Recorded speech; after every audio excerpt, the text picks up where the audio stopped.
ازيكم عاملين ايه؟ يا رب تكونوا بخير. لاول مره يا جماعه يعني قلت اما اعمل اي حاجه نهزر شويه بان احنا ظروفنا تعبانه يعني. اللي هيقول لي اللي هو ايه يا ولاد، تمام، له مني كيلو فسيخ مجانا هديه كده، هيدفع بس الشحن بتاعه. تمام. دي ايه؟ انزل يا ناس عشان الجماعه يشوفهم، عشان ما حدش يقول أنا ما شفتش. دي ايه ودي ايه ودي ايه؟ شوفوا وش السمكه، وريهم الجسم.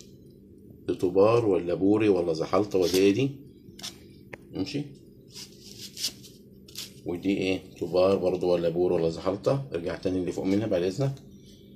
دي طبار ولا بور ولا زحلطة؟ اللي هيقول لي يا جماعة دي ايه هياخد كيلو من دي. وري لهم ده السمك ده بعد اذنك. ارجع لي تاني يا انس. شفتوا يا جماعة؟ ركزتم كويس، بصوا على الجسم كان بيفرق. دي برضو طريقة يعني عايز اعلمكم بها انواع السمك، بس يعني بكوميديا شوية.